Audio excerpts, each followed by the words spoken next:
अस्सलामुअलैकुम नाजरीन, आप देख रहे हैं YouTube channel Naumi for you और मैं हूं आपका मेज़बान नुमान शाह। नाजरीन, आज की इस वीडियो में हम बात करेंगे डोनाल्ड ट्रंप के हवाले से।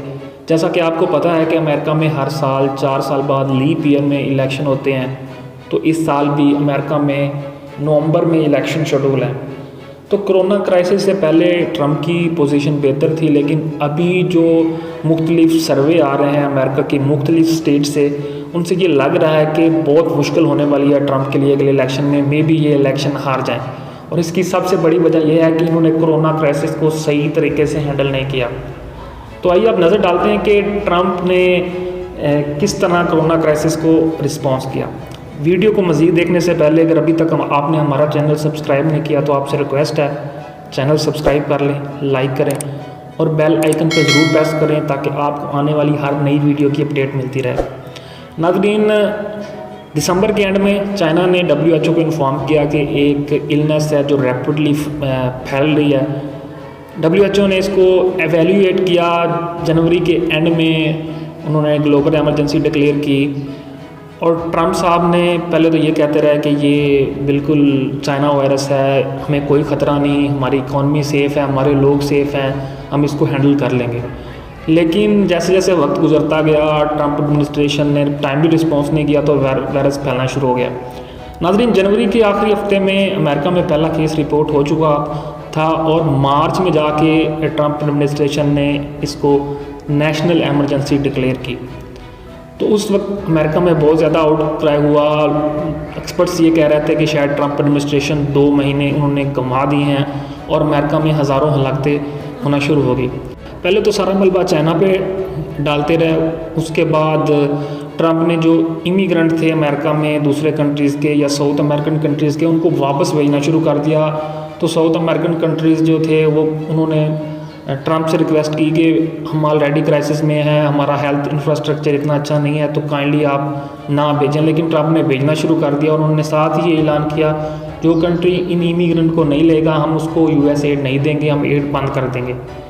उसके बाद इन्होंने WHO के जो चीफ थे डॉक्टर टेड रूस, उनको क्रिटिसाइज़ किया कि आपकी गलती की वजह से ये वायरस फैला है, आपने टाइमली रिस्पॉन्ड नहीं किया, आपने चाइना की तारीफ़ क्यों की, आपने चाइनीज़ अथॉरिटीज़ को ब्लेम करना था कि उनकी गफलत की वजह से ये फैला। जब उन्होंने ये नहीं किया तो ट्रंप ने $500 मिलियन एड एनुअली जो WHO को देता है वो भी बंद कर दी। उसके बाद बात यहाँ तक नहीं रुकी, बल्कि ट्रंप ने मुख्तलिफ़ कंट्रीज़ को मिला के ये कहना शुरू कर दिया है कि जी हम जानने का दावा करते हैं चाइना के ख़िलाफ़ कि दुनिया की इकॉनमी को जो भी लॉस हुआ है वो सारा चाइना पे करे। लेकिन चाइना ने साफ इनकार कर दिया, उन्होंने कहा हमने आपको $1 नहीं देना। तो अभी सिचुएशन ये है कि ट्रंप एडमिनिस्ट्रेशन पे बड़ा क्रिटिसिज्म हो रहा है कि उन्होंने बहुत लेट कर दी, हज़ारों लोगों की जानें चली गई। जो हेल्थ इंफ्रास्ट्रक्चर है दुनिया के सबसे अमीर मुल्क का, वो भी अपनी नीज़ पे आ चुका है, डॉक्टर आउटक्राई कर रहे हैं। नाज़रीन, आपको याद होगा कि जब पिछला इलेक्शन ट्रंप जीते थे तो उस वक्त अमेरिका में डॉक्टर्स की एक टीम ने यह कहा था कि ये मेडिकली अनफिट है और ये बड़े अजीबोगरीब डिसीजन लेंगे, और अब ऐसा ही हुआ है कि ट्रंप बड़े अजीबोगरीब डिसीजन ले रहे हैं। कभी कहते हैं कि जो ये सरफेस क्लीनर हैं इनके इंजेक्शन लगाए जाए इन मरीज़ों को, ये ठीक हो जाएंगे। कभी कहते हैं कि जी ये सूरज की तेज़ रोशनी से इस वायरस का इलाज किया जा सकता है, UV लाइट से इस वायरस का इलाज किया जा सकता है। तो जब ट्रंप ने ये स्टेटमेंट दी, ट्वीट किया कि जी सरफेस क्लीनर के इंजेक्शन लगाए जाएं तो मरीज़ ठीक हो जाएंगे, तो अमेरिका में बहुत से लोगों ने सरफेस क्लीनर को पीना शुरू कर दिया, जिसके बाद काफ़ी हलाकतें हुई। लेकिन ट्रंप ने कहा कि मैं इसका रिस्पॉन्सिबल नहीं हूँ। अब ट्रंप ने क्या किया कि उन्होंने कहा कि जितने भी इमिग्रेंट हैं हम उनको यहाँ पे परमानेंट रेजिडेंसी नहीं देंगे, उस पर भी बैन कर दिया। और इसके बाद जो अमेरिका के मुख्तलिफ़ कंपनीज़ थी उन्होंने भी बहुत ज़्यादा शोर मचाया कि इस तरह तो हमें अच्छे माइंड्स नहीं मिलेंगे, हम ग्रो कैसे करेंगे। तो ट्रंप ने कहा कि जिन्होंने काम करना है वो आर्जी तौर पर यहाँ पर आए, हम उनको नेशनैलिटी नहीं देंगे। तो ये था ट्रंप एडमिनिस्ट्रेशन और किस तरह उन्होंने कोरोना वायरस को हैंडल किया, और अब वहाँ पे अब तक सिचुएशन हो चुकी है और ट्रंप शायद नवंबर में होने वाला इलेक्शन भी हार जाए।